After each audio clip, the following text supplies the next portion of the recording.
तो सूरह यूसुफ मैंने क्यों सेलेक्ट की, बहुत सोचा इस पर कि कौन सी कुरान की सूरह सेलेक्ट की जाए। वैसे तो पूरा का पूरा Quran is full of wisdom, Yasin वल कुरान अल हकीम। बेशक कुरान पूरा का पूरा ही हिकमत से लबरेज है, लेकिन ये सूरह स्पेशल इसलिए है क्योंकि ये वो कहानी है कि जिस कहानी में जिंदगी का ऑलमोस्ट हर एस्पेक्ट है, मैं भी आपको साबित करूंगा। इसीलिए अल्लाह सुब्हानहू व तआला ने इसको अहसन अल कसस कहा, द बेस्ट ऑफ स्टोरीज। और इसकी जो रेवलेशन का बैकग्राउंड है वो भी इतना हैरान कुन है जिसको सुन के हमें ये महसूस होता है, बल्कि महसूस क्या कंफर्म बात है कि इस सूरह में कंफर्म गम का इलाज है।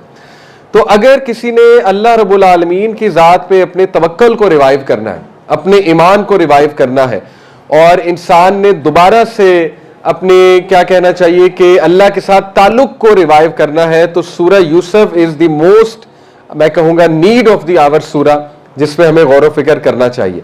अक्सर हमें चीज़ें देखा पता होती हैं, लेकिन जैसे मोटरवे पे हम जा रहे होते हैं ना, तो बार बार लिखा आता है सीट बेल्ट पहन लो, सीट बेल्ट पहन लो। सबको पता है सीट बेल्ट पहननी चाहिए, लेकिन वो रिमाइंडर आ रहा है बार बार।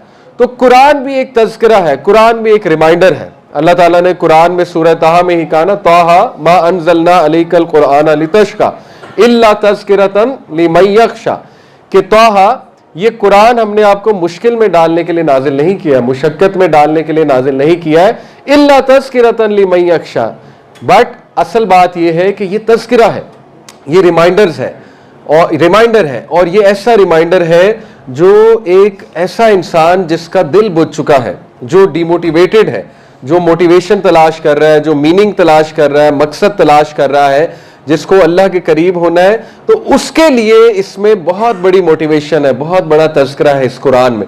उसको एग्जैक्ट इससे वो चीज़ मिलेगी जिसकी वो तलाश में है। तो इसलिए ये तज़किरा यूसुफ अलैहिस्सलाम का और इस स्टोरी का इंशाल्लाह मैं बहुत उम्मीद करता हूँ कि आपका दिल रिवाइव होगा, आपका ईमान रिवाइव होगा, आपका बिलीफ, आपका तवक्कल रिवाइव होगा, आपको अल्लाह की पावर का पता लगेगा कि अल्लाह है कौन।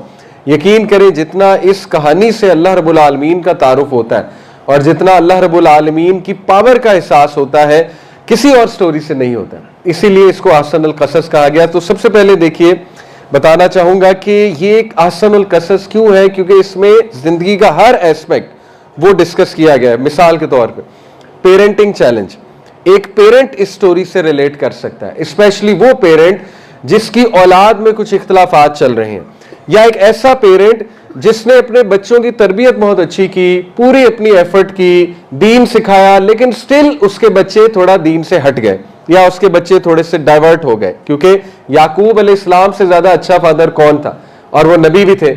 लेकिन आप देखें कि एक नबी के बच्चे भी कुछ ऐसा काम कर सकते हैं, यानी दे एंडेड अप डूइंग हसद विद ईच अदर।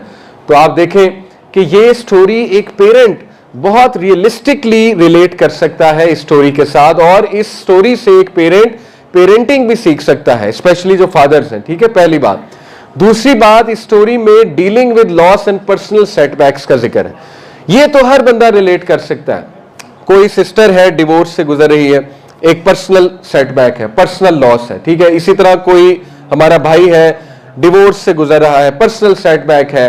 किसी की औलाद उसके हाथ से चली गई, अल्लाह से दुआएं करके मांगी थी, लेकिन ये कि बचपन में ही फौत हो गए, या पैदाइश के बाद फौत हो गए, एक लॉस है, पर्सनल सेटबैक है। ठीक है, इसी तरह कोई कुछ चाहता था करना, वो नहीं कर सका, एक पर्सनल सेटबैक है, एक रिजेक्शन है, वगैरह वगैरह। तो हम सब, हमारी जिंदगी में कोई ना कोई पर्सनल सेटबैक है, कोई ना कोई पर्सनल लॉस जरूर है। कोई किसी बीमार से स्ट्रगल कर रहा है, उसके घर में कोई बीमार मौजूद है, कोई अपनी औलाद के हवाले से स्ट्रगल कर रहा है। ठीक है ना, कोई जो है वो एक लॉस को लेकर स्ट्रगल कर रहा है, जैसे मैंने डिवोर्स का जिक्र किया।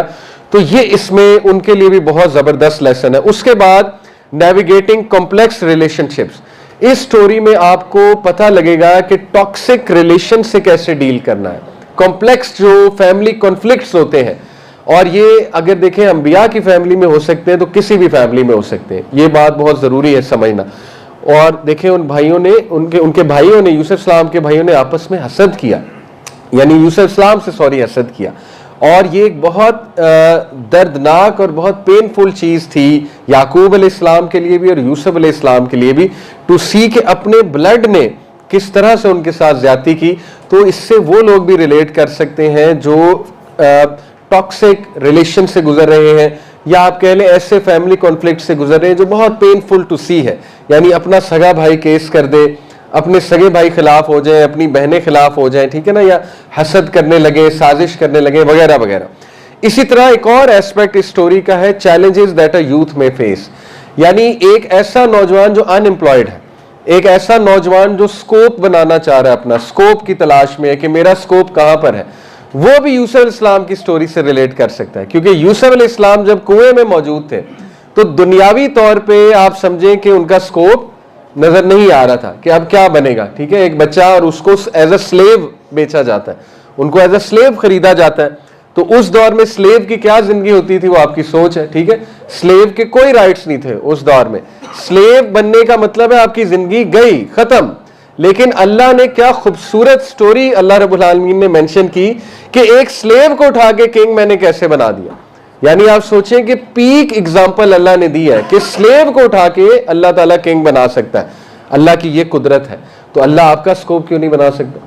अल्लाह ताला आपको जॉब क्यों नहीं दे सकता? अल्लाह आपको कहीं एडजस्ट क्यों नहीं करवा सकता? ठीक है, तो एक यूथ जो इन चैलेंजेस से गुजर रहा है वो भी इससे रिलेट कर सकता है। उसके बाद एक और एस्पेक्ट देखें, डीलिंग विद टेम्पटेशंस। अल्लाह अकबर, जिस दौर में हम रह रहे हैं, हाइपर सेक्सुअलाइज सोसाइटी, यानी यू नेम इट, कहाँ फितना नहीं मौजूद, और कितना तूफाने, मैं क्या कहूँ इसे, तूफाने बदतमीजी बरपा है हमारी यूनिवर्सिटीज़ में। कॉन्सर्ट्स हो रहे हैं, मैं इसे बदतमीजी ही कहूँगा, सीधी सी बात है, अल्लाह की नाफरमानी बदतमीजी ही होती है। और किस तरह की टेम्पटेशंस खड़ी की गई हैं यूथ के लिए, फिर इंटरनेट की दुनिया आपके सामने है। तो पीपल आर स्ट्रगलिंग। हम बहुत ऐसे खतरनाक दौर में रह रहे हैं जब पाकिस्तान जैसी कंट्री में ओपन मैरिजेस का कॉन्सेप्ट चल रहा है, बहुत ओपन मैरिजेस क्या होते हैं कि शादी होने के बावजूद लोगों के अफेयर्स होते हैं और वो ओपन अफेयर्स चलाते हैं, कहते हैं इसमें मसला कोई भी नहीं है। तो एक्स्ट्रा मैरिटल अफेयर, ये सारी चीजें, बहरहाल बुराई को ज्यादा मैं मेंशन नहीं करूंगा, हमें असल में सोल्यूशन को मेंशन करना चाहिए। बुराई हमें पहले ही पता है कि कितनी बुराई है और टेम्पटेशंस कितनी ज्यादा है, खास तौर पे एक नौजवान के लिए जो अभी गैर शादीशुदा है और जाहिर है जवानी है। जवानी में आपको पता है ख्वाहिश बहुत ज्यादा उरूज पे होती है, हार्मोन्स बहुत हाई होते हैं।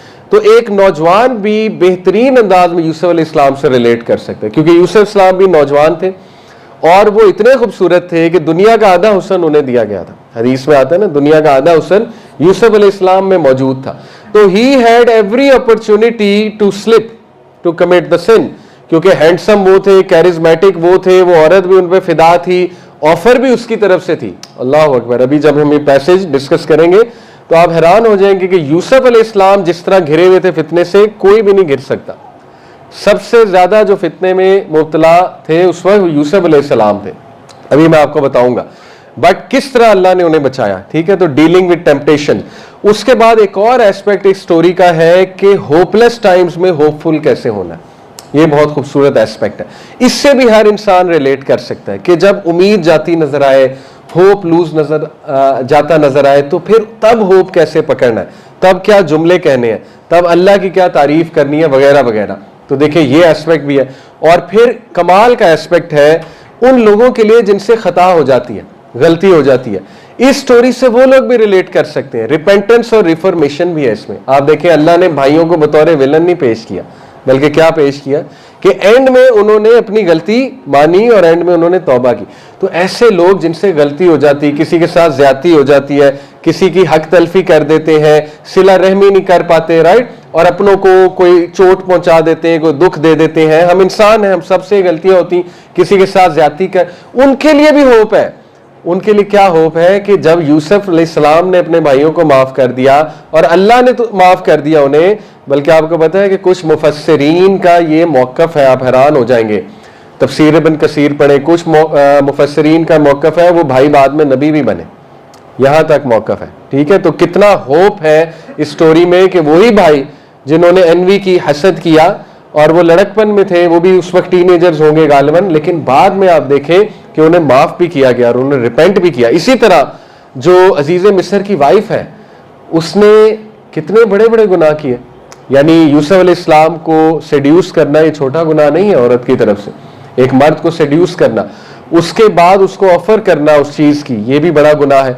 उसके बाद उस नेक इंसान जो कि नबी है उसके खिलाफ साजिश करना और उसके खिलाफ साजिश करके उसको जेल करवा देना, क्या ये छोटा गुनाह है? ये बहुत बड़ा गुनाह है। लेकिन अल्लाह ने उसे भी माफ किया। ठीक है, इस स्टोरी में मिल रहा है हमें। यूसुफ अलैहिस्सलाम ने भी माफ किया, अल्लाह रब्बुल आलमीन ने भी माफ किया, और बाप ने भी बच्चों को माफ किया। यानी ये स्टोरी हर वो शख्स रिलेट कर सकता है, हर वो इंसान जो माफी की तलाश में, जो रिपेंटेंस की तलाश में, जो ना उम्मीद हो गया कि पता नहीं मेरी माफी होगी कि नहीं होगी, पता नहीं अल्लाह ताला मुझे माफ करेगा कि नहीं करेगा।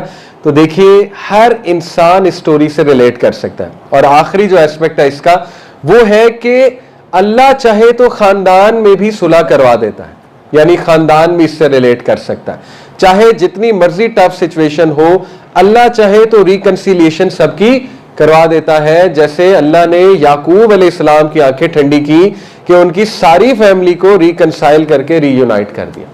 तो आप मुझे बताएं कौन सा जिंदगी का एस्पेक्ट है जो इस कहानी ने छोड़ा है? हर एस्पेक्ट, इकोनॉमिक एस्पेक्ट है, इवन पॉलिटिकल एस्पेक्ट इस कहानी में मिल रहा है। यूसुफ अलैहिस्सलाम ने पॉलिटिक्स, सियासत कैसे की, कैसे रन किया स्टेट को, और किस तरह किंग को इन्फ्लुएंस किया, वो एस्पेक्ट भी है। ठीक है, लेकिन इंशाल्लाह आज 4 मैं एस्पेक्ट आपके सामने रखूंगा। पहला एस्पेक्ट जो हम डिस्कस करें कि ये कहानी इतनी यूनिक क्यों है और इसको आहसन अल कसस क्यों कहा गया और क्यों इस कहानी को बार बार दोहराना चाहिए। क्यों? नंबर 1 रीजन, क्योंकि ये कहानी इतनी कॉम्प्रिहेंसिव है और इसमें जिंदगी का ऑलमोस्ट हर शुबे का जो चैलेंज है वो मेंशन है, पहली बात। दूसरी बात, ये कहानी और इस सूरा के जो पीरियड ऑफ रेवलेशन है वो कमाल है। आमुल हुज्न जानते हैं आप, द ईयर ऑफ ग्रीफ। क्या 3 वाकयात हुए थे? इतने पेनफुल 3 वाकयात हमारी नबी की जिंदगी में हुए कि हम तो इमेजिन भी नहीं कर सकते। अल्लाह के नबी सल्लल्लाहु अलैहि वसल्लम शीबे अबी तालिब का वाकया, यानी जो सोशल बॉयकॉट था, और फिर खदीजा रज़ियल्लाहु अन्हा की डेथ, अनइमेजिनेबल। यानी उस मौके पे आपके जीवन साथी की वफात हो जाए जिस मौके पे आपको सबसे ज्यादा जरूरत है, तो हम जैसा बंदा तो वैसे ही ईमान से ही जाए और फिर जाए और शिकायतें करने लग जाए कि ये अल्लाह ने मेरे साथ क्या किया, मैं तो पहले इतनी मुसीबतों में, मुश्किलात में हूं, और मैं तो तहज्जुद भी पढ़ता हूं, मैंने तो नेकी भी बहुत की, लेकिन ये अल्लाह ने मेरे साथ क्या किया। नाउज़ बिल्लाह, हम में से कोई होता हम तो ये जुमले कहता। लेकिन अल्लाह के नबी सल्लल्लाहु अलैहि वसल्लम, आपको पता है फिर क्या उनका सब्र था। सब्र का मतलब देखिए ये नहीं होता है कि इंसान जो है वो सफर करे। सब्र और सफर में फर्क है, ये भी स्टोरी से हम सीखेंगे। सफरिंग में, सफर SUFFER वाला, सफर में और सब्र में फर्क होता है। अल्लाह के नबी सल्लल्लाहु अलैहि वसल्लम बेशक इतनी मोहब्बत करते थे हज़रत खदीजा से कि आपको पता है सहाबा कहते हैं कि अल्लाह के नबी सल्लल्लाहु अलैहि वसल्लम did not smile for months. कुछ रवायात में आता है 1 साल नहीं मुस्कुराए थे। नबी सल्लल्लाहु अलैहि वसल्लम जो सबसे मुस्कुराता चेहरा था, खदीजा रज़ियल्लाहु अन्हा की वफात के बाद कुछ रवायात में आता है 1 साल नहीं मुस्कुराए थे, लेकिन चंद महीनों का भी जिक्र आता है। तो देखें वो इंसान थे, वो इफेक्ट हुए, वो एक हादसे से इफेक्ट हुए, लेकिन उनका सब्रुन जमील था। सब्रुन जमील का बार बार इस सूरा में तज़किरा है। हज़रत याकूब ने भी कहा ना, फसब्रुन जमील वल्लाहुल मुस्तआन, कि मैं ब्यूटीफुल पेशेंस अडॉप्ट करूंगा। सब्रुन जमील, बहुत ही ब्यूटीफुल पेशेंस। ब्यूटीफुल पेशेंस होती ही ये है कि इंसान शिकायत ना करे, दैट इज सब्रुन जमील, और ये हर नबी में था सब्रुन जमील। लेकिन आप देखिए बहुत पेनफुल वाकया था हमारे नबी के लिए।